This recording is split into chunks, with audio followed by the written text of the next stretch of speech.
Isso aqui não é boato, não é fofoca, não é teoria da internet. O depoimento vazou, saiu de dentro da Polícia Federal. E o que veio a público não é pouca coisa não, família. Fique comigo até o final, porque o que você vai ouvir aqui agora explica o nervosismo de muita gente poderosa. E o silêncio ensurdecedor que tomou conta de Brasília. Mais importante do que o conteúdo de depoimento é o fato de ele ter chegado à imprensa. Quando um documento desses escapa do controle, isso não acontece por acaso. Alguém quis que essa informação circulasse. Alguém decidiu, família, que o público precisava saber. Isso por si só já é um sinal de alerta. Preste atenção. O centro dessa história é Daniel Vorcaro, ligado ao Banco Master, uma instituição que passou a simbolizar um esquema pesado e pesadíssimo envolvendo dinheiro, política e influência. O que antes era conversa de bastidor, agora aparece registrado em depoimento oficial. E quando entra no papel, não dá mais para fingir que não existe, família. No depoimento, Daniel Vorcaro admite algo grave, gravíssimo. Ele sabia que o Banco Master estava com sérios problemas aí, financeiros. Não foi surpresa, não foi erro de cálculo, não foi desconhecimento. Ele sabia que o banco podia afundar. E afundou. E mesmo assim o jogo continuou como sempre. Jantares, política e conversas reservadas. Esse cenário, segundo o próprio depoimento, foi discutido em encontros privados com políticos. Entre eles, aparece o nome de governador de Distrito Federal Libanês Rocha. Isso transforma completamente o caso. Isso mesmo, família. Porque quando um empresário diz que avisou políticos sobre o risco iminente de um banco quebrar, a pergunta é bem simples, família. Quem mais ouviu isso? Ibanês não surge aí como um detalhe, surge como um ponto de ligação. Em investigações desse tipo, ninguém aparece sozinho. Se houve conversa, houve articulação. Se houve articulação, houve mais gente envolvida. Pode ter certeza disso, família. Esse fio, quando puxado, raramente para no primeiro nó. E aqui o caso ganha outra dimensão. Vorcaro confirma que bancou eventos, viagens e encontros que envolveram aí ministros do Supremo Tribunal Federal, família, isso mesmo. Não é suposição, não é insinuação. Está no depoimento de Daniel Vorcaro. Jantares caros, evento fora do país, patrocínios estratégicos, tudo com um objetivo bem claro, criar proximidade e abrir portas. Um detalhe específico pesa ainda mais. Um evento patrocinado por Daniel Vorcaro contou com a presença do ministro Dias Toffoli. Esse fato já circulava nos bastidores. Agora aparece confirmado em documento oficial. Quando o bastidor vira registro, o impacto muda de tamanho, família. Entre todas as declarações, uma fala se destaca. Daniel Vorcaro deixa escapar a seguinte ideia. Se tivesse conexões realmente fortes, não estaria hoje usando tornozeleira eletrônica.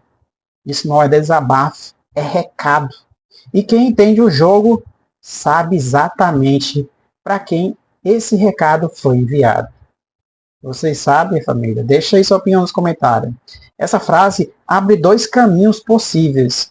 Ou ele pagou por relações aí que não funcionaram, ou está aí cobrando quem deveria estar agindo por ele. Em qualquer cenário tem gente sendo exposta. É como dizer, eu investi, apostei, confiei, agora eu quero retorno. Depois do vazamento, o que se viu foi silêncio. Nada de respostas duras, nada de esclarecimento claros. Nada de reação à altura de gravidade. Enquanto o silêncio domina, geralmente é porque todo mundo entendeu o risco. Esse vazamento mostra que nem todo mundo dentro do sistema está disposto a cobertar. Ainda existe gente que prefere ver a verdade circular do que morrer trancada em uma gaveta. É isso que mantém esse caso vivo. E tem um detalhe que muita gente está ignorando de propósito. Esse tipo de vazamento não acontece isolado. Quando um depoimento desse tamanho aparece na imprensa, família, normalmente é porque existe mais material circulando. Áudios, mensagens, registros aí de encontros, movimentações financeiras. O depoimento costuma ser só a primeira peça do dominó. Outro ponto importante é que o Banco Master não operava sozinho. Não operava, família. Instituições financeiras não funcionam no escuro. Eles dependem aí de aval, fiscalização, conexões e decisões políticas. Então a pergunta que começa a incomodar é: quem permitiu que tudo isso avançasse mesmo sabendo dos riscos?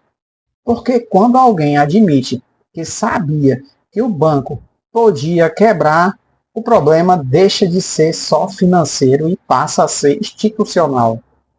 E aqui entra um fator ainda mais sensível. Se autoridades foram avisadas, se políticos tiveram conhecimento prévio e se nada foi feito para impedir o colapso, isso muda completamente a narrativa.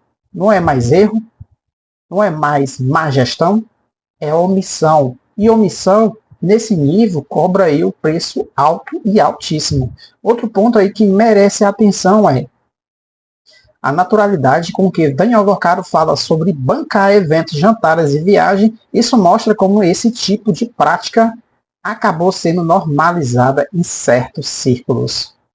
Não como corrupção explícita, mas como relacionamento. Isso mesmo, na aproximação institucional, o problema é quando essa aproximação vira moeda de troca. E quando o nome do Supremo entra na conversa, o impacto dobra. Porque o STF não é apenas mais uma instituição, ele é o topo da cadeia. Qualquer suspeita de tentativa de influência gera um efeito devastador na confiança da população. E confiança, quando quebra, não se recompõe fácil. Outro detalhe que chama atenção é o comportamento do próprio Daniel Vocaro após o vazamento. Nenhuma surpresa, nenhuma indignação pública, nenhuma negativa enfática. Pelo contrário, a fala soa quase como vocês sabem aí do que eu estou falando. Isso reforça a sensação de que há mais gente envolvida do que os nomes que já apareceram. E aqui vai um alerta importante, família. Casos assim raramente acabam rápido. Eles se arrastam, vão sendo diluídos no noticiário, perdem espaço para a próxima polêmica. É assim que muitos escândalos morrem, no cansaço do público. Mas esse ainda tem combustível, principalmente porque o vazamento criou uma rachadura interna. Quando alguém dentro do sistema resolve falar, outros começam a pensar em falar também. E é aí, família, que mora o perigo para quem achou que estava tudo sob controle. Outro ponto que pouca gente comenta é a tornozeleira eletrônica. Ela não é só uma medida judicial, ela é um símbolo de que, pelo menos nesse momento, as conexões não funcionaram como deveriam. E quando alguém poderoso percebe isso, família, a reação nunca é silenciosa, nunca. Por isso, os próximos passos são decisivos. Os novos vazamentos aparecem, ou tudo será empurrado para debaixo do tapete. Não existe meio termo nesse tipo de história, família. Agora, eu quero saber de você, família. Isso vai até o fim ou vai ser mais um caso aí esquecido? O que vocês acham? Tem gente grande prestes a cair ou o sistema vai se proteger de novo? O que vocês acham, família? Deixe sua opinião nos comentários, hein? Aqui nos comentários eu vou ler tudinho e vou responder. Isso ajuda o vídeo a alcançar mais pessoas. Se esse conteúdo faz sentido para você, peço a vocês que se inscrevam no canal agora, para não perder os próximos vídeos. Ative o sininho, porque quando a próxima informação sair, a gente vai trazer aqui sem filtro e sem medo. E pode ter certeza, família, essa história ainda não acabou.